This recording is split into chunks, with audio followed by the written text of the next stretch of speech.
वाले आरोप लगाते हैं जहाँ भी जाते हैं राहुल गांधी जी वहाँ हार के आते हैं। हम भी तो कह रहे हैं चंदा चोर कहाँ मिलेंगे? क्या नाम है बीजेपी आपका? के दफ्तर में। क्या नाम है आपका? चंदा चोर कहाँ मिलेंगे? बीजेपी के दफ्तर में। उत्तर प्रदेश के रेपिस्ट कहाँ मिलेंगे? बीजेपी के दफ्तर में। ये भी तो नारा गूंज रहा है। बहुत बड़ा आरोप लगा रहे हो। बोल रहा हूँ, डंके की चोट पे बोल रहा हूँ। आर.एन. मिश्रा नाम है हमारा जी। ब्राह्मण हूँ, घर से कहता ब्राह्मण हूँ, जी। लेकिन भाजपा का भक्त नहीं हूँ, मोदी का भक्त नहीं हूँ। जय हिंद। आज 8 अगस्त 2026 है। प्रयागराज के केपी ग्राउंड में विपक्ष के नेता राहुल गांधी जी का आगमन हो रहा है और बहुत गहमा गहमी है। सरकार और विपक्ष दोनों लोग आपस में गर्मजोशी के साथ पेश आ रहे हैं। कहाँ से आए हैं? मनीषी में वाराणसी से आया हूँ। किस लिए आए हैं यहाँ? राहुल गांधी जी का स्वागत करने के लिए, क्योंकि उन्होंने युवाओं की बात और छात्रों की बात वो उठाने के लिए यहाँ पर आए हैं, उनका साथ देने के लिए आए हैं। कैसे साथ देंगे? सरकार तो बन नहीं रही, वोट दे नहीं रहे आप लोग। बिल्कुल, मौजूदा सरकार जो है युवाओं के भविष्य को लूट रही है, वर्तमान को जो है पेपर लीक करके बर्बाद कर रही है। इस सरकार को हटाना है, उखाड़ फेंकना है। इसमें युवाओं का साथ और छात्रों का साथ बहुत जरूरी है। देखिए, न सरकार की बात न विपक्ष की बात। अगर जब 2-3-4 पेपर लीक हुआ था उसी समय राहुल गांधी जी और विपक्ष के लोग जागे होते तो क्या आज ये 100 के करीब जो 90 के करीब पेपर लीक हो रहा है, ऐसा होता? पेपर आउट हुआ जी, जी सर। 4 साल से लगातार हुआ है। एनटीए में सारे संघी भाजपाइयों को भर के रखा गया है। प्रदीप जोशी जो मध्य प्रदेश एमपी का लोक सेवा आयोग का अध्यक्ष रहा है, वहाँ गमन घोटाला किया है। वो निकम्मा आदमी अभी तक बना हुआ है एनटीए में, और जब तक वो नहीं हटाया जाएगा तब तक ये पेपर आउट नहीं। सर ये बताइए, सरकार कैसे बनेगी? सरकार में आ नहीं रहे आप। सरकार जब ज्ञानेश कुमार और ईवीएम की खेल है, जनता नहीं वोट दे रही है। 30% भी जनता मोदी के साथ नहीं है, 70% जनता विरोध में है, और ये ईवीएम और ज्ञानेश कुमार की कमाल है। नेताओं के जयकारे लग रहे हैं। आइए और लोगों से बात से आएंगी आप सत्ता में कांग्रेस सत्ता में आ रही है। अब देख लीजिए 2027 का जो युवाओं का जोश है, और इस पानी बरसात में भी राहुल गांधी आ रहे हैं। ये सत्ता का क्या है? निशानी है कि नहीं सत्ता आ रही है? कांग्रेस कहती है कि जहाँ जहाँ राहुल गांधी जाते हैं वहाँ हार के आते हैं। अरे भीग गई है, वो खत्म हो गई है, कोई नाम लेने वाला नहीं है। और जो स्थिति हो गई है, भारतीय जनता पार्टी नहीं है, चंदा पार्टी उसका नाम हो गया है। भारतीय जनता की जगह चंदा पार्टी हो गया। चंदा चोरों की पार्टी हो गई है। उसका कोई नाम लेने वाला नहीं है। पता नहीं कैसे आप ले रहे हैं। हिंदुस्तान में कोने कोने से आवाज आ रही है छात्रों की, चोर है भारत छोड़ो, चोर है भारत छोड़ो, चोर है। भगवान राम के नहीं हुए तो छात्रों क्या होंगे? इसलिए राहुल गांधी ने आवाम छेड़ा है। साहब ये बताइए, इतने स्टूडेंट इकट्ठा हो रहे हैं, इतने कार्यकर्ता आप लोग इकट्ठा हो रहे हैं देश के कोने कोने, प्रदेश कोने कोने से, वोटिया कैसे मिलेगी? वोटिया मिलेगी नहीं, मिलने जा रही है। और निश्चित है, आप देखिएगा कि जिस तरह युवाओं में जोश हो गया है, युवा जिस तरह जोश से चढ़ करके आंदोलन कर रहे हैं। देखिए पानी बरसात भी इतना कीचड़ है, लेकिन राहुल गांधी का भाषण सुनने जा रहे हैं कि नहीं जा रहे हैं? बीजेपी वाले बोल रहे हो कि तीसरी बार आ रहे हैं। कहाँ से आ रहे हैं? 3 टिकट महाविकट, तीसरी बार आने वाले नहीं है, गलतफहमी है। और ये उत्तर प्रदेश है, ये उल्टा प्रदेश जो योगी ने कर दिया है।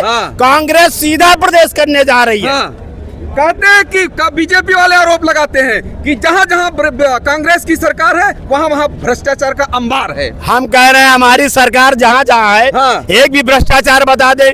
यहाँ तो जिसके नाम पे आप आए हैं, जिसके नाम पे आए हैं, मंदिर वहीं बनवाएंगे और चंदा चोरी करके लेके जाएंगे। कोई तरह एक भी चंदा नहीं दिया, फिर भी बोल रहे हैं चंदा नहीं दिया। दिखाई तो जा अरे कह दो, रसीद दिखाई जा रही है। और ये देखिए, आप चले जाइए ना जरा, वहाँ देखिए। सिंहासन खाली करो कि तरुणाई हिंदुस्तान की जाग रही है। खाली करो कि तरुणाई हिंदुस्तान की जाग गई है। और 8 अगस्त 1942 को अंग्रेजों भारत छोड़ो का जो नारा था, 8 अगस्त 2026 को तरुणाई ने नारा दे दिया है कि अब सिंहासन मोदी जी खाली करो। हिंदुस्तान की जनता जाग गई है।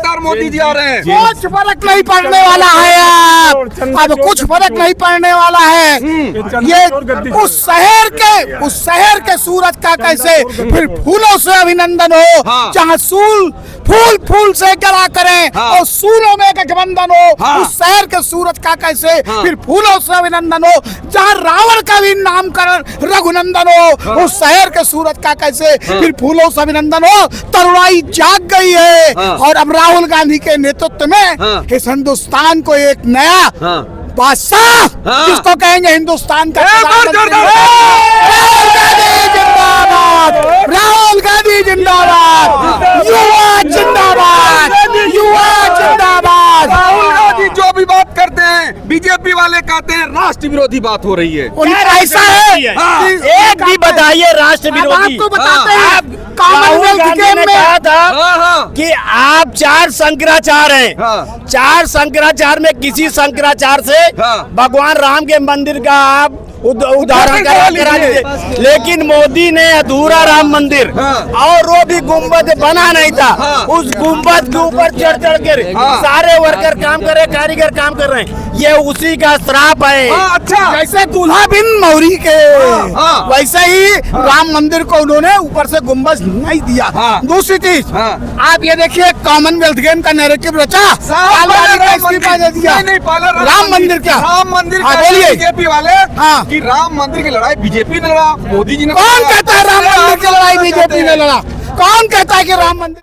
भारतीय चूना पार्टी है। सारा को तो चूना लगाया, भगवान को भी चूना लगा रहे। सारा सब कुछ हिंदुस्तान की जनता ने जो प्रमाण दिया, जो चारों पीठ के शंकराचार्यों ने प्रमाण दिया, जो राहुल गांधी के नेतृत्व में कार्य हुआ, वो सारी चीजें जो है कांग्रेस के जमाने में हुई है और सुप्रीम कोर्ट ने डिसीजन दिया है, उसमें भाजपा का कौन सा रोल है? जी बोलिए। आप पूरे हिंदुस्तान में पत्रकार का ये टीवी चैनल चल रहा है, किस मंदिर का उद्घाटन कोई नेता करता है? कभी किसी ने किया बताइए? किसी मंदिर का उद्घाटन कोई नेता किया बताइए? पहली बार हिंदुस्तान का वो भी प्रधानमंत्री उसने जाके राम मंदिर का उद्घाटन कर रहा है। बीजेपी वाले यही कह के बुना रहे हैं कि ये देश विरोधी पार्टी है, सनातन विरोधी पार्टी। कहाँ से विरोधी है? हमने देश को आजाद कराया। यही बीजेपी वाले हमारा विरोध किए, अंग्रेजों की मदद किए, अंग्रेजों का साथ दिए। सावरकर ने बाकायदे पत्र दिया कि हम अंग्रेजों के साथ है। कांग्रेस ने ही देश को आजाद कराया है और आजाद नहीं, फिर दोबारा फिर आजाद कराने जा रही है भारतीय जनता पार्टी। ये पैंटिया लोग जिन्होंने पूरे हिंदुस्तान को कब्जा कर रखा है। पुनः राहुल गांधी, कुछ नहीं, पुनः राहुल गांधी आजाद कराएंगे और मोदी से इस देश को आजाद करा कर और छात्रों को बागडोर देंगे। 2014 से देश आजाद हुआ है। जेन जी ने अपनी ताकत जो है बांकीपुर में दिखा दिया है, अब यहाँ भी दिखा देंगे यूपी में जेन जी वाले। बांकीपुर की डर है? डर नहीं है, जेन जी ने अपनी ताकत का एहसास करा दिया। सब दूसरा गौ माता निर्यातक देश बन गया है और गर्व से न्यूजीलैंड में कहते हैं और यहाँ आगे गौ माता की पूजा करते हैं। कहाँ पूजा करते हैं? गौ माता के मांस जो काटने वाले जो लोग हैं उनसे चंदा लेते हैं। कहाँ बीजेपी के लोगों की फैक्ट्री है, उत्तर प्रदेश में उठा के देख लो। पूरे देश में भारतीय जनता पार्टी के लोगों की गाय और बैलों की जो विदेश में सप्लाई है उनकी फैक्ट्रियां हैं। बहुत बड़ा आरोप लगा रहे हैं सर आप। ये आरोप नहीं लगा रहे हैं, सच्चाई है। और ये जो छात्रों की पूंछ कार्यक्रम है, माननीय राहुल जी यहाँ पहुँच रहे हैं, वो हमारे जननायक है, पूरे देश के नेता है, प्रतिपक्ष नेता है। कहते हैं हम सनातनी पार्टी है। कई सनातनी झूठा सनातन करते हैं। लगाने के बाद हनुमान जी को नचा रहे हैं, हनुमान जी को राष्ट्रीय अध्यक्ष लखनऊ की सड़कों पे बीजेपी का झंडा लेकर सनातनी हनुमान जी को नचा रहे हैं। ऐसी बात कर रहे हैं आप? कहीं भी सनातनी नहीं है, कहीं से कहीं तक सनातनी नहीं है, कहीं से सनातनी नहीं, कहीं नहीं। ड्रामेबाज पाखंडी ढोंगी है नरेंद्र मोदी। यस, बहुत बड़ा आरोप लगा रहे हो आप। जी ढोंगी है, सचमुच ढोंगी है। वो ढोंग करता है धर्म के नाम पर। और धर्म के नाम पर लोगों को बांटने का काम करता है, लड़ाने का काम करता है। मोदी जी जाते हैं बड़े बड़े मंदिरों में एकदम बहुत पंड लगाना और वो उन्होंने नचा दिया अपने रैली में ना। अब बजरंग बली इनकी लंका जला देंगे और इनका झोला उठा कर अभी जाएंगे। इनका समय आ गया है, बहुत लूटे जो है। और बजरंग बली को लूट रहे हैं, राम को लूट रहे हैं, तो अब कहाँ बचेंगे भाई? जब भगवान को लूटना शुरू कर दिए हैं। बीजेपी वाले हनुमान चालीसा करते हैं और हनुमान को नचा क्यों रहे हैं? हनुमान जी को क्यों अपनी रैली में नचाए? बताइए, वो भगवान थे ना, तब सनातन का अपमान नहीं। जनता पार्टी और संघ के लोग सनातन धर्म के सबसे बड़े द्रोही हैं। बोलिए। भारतीय जनता पार्टी और संघ के लोग सनातन धर्म के सबसे बड़े द्रोही हैं। इस बात को मैं डंके की चोट पे और पूरे हजार के बाजार में कहूंगा।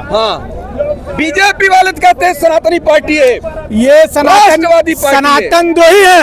रामलला का चंदा चोरी हुआ और आरोपियों पर अभी तक जांच क्लियर नहीं हुई।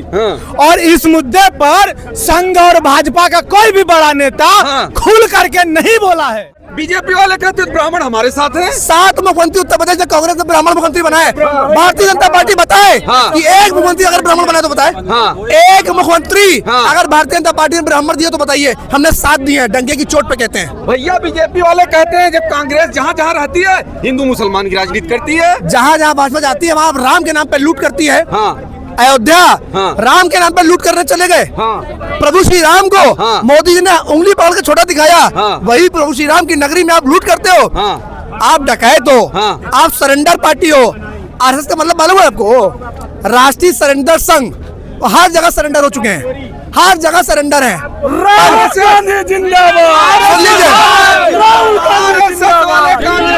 आरएसएस वाले कहते हैं कि ये तो सांस्कृतिक एक संस्था है, राष्ट्रीय संस्था। अगर आरएसएस वाले इतने बड़े राष्ट्रवादी हैं, नहीं, आरएसएस वाले इतने बड़े राष्ट्रवादी हैं, तो आज तक आरएसएस ने अपने कार्यालय पे भारत का झंडा क्यों नहीं फहराया? बताएं। हमने फहराया है कांग्रेस कार्यालय पर झंडा भारत का।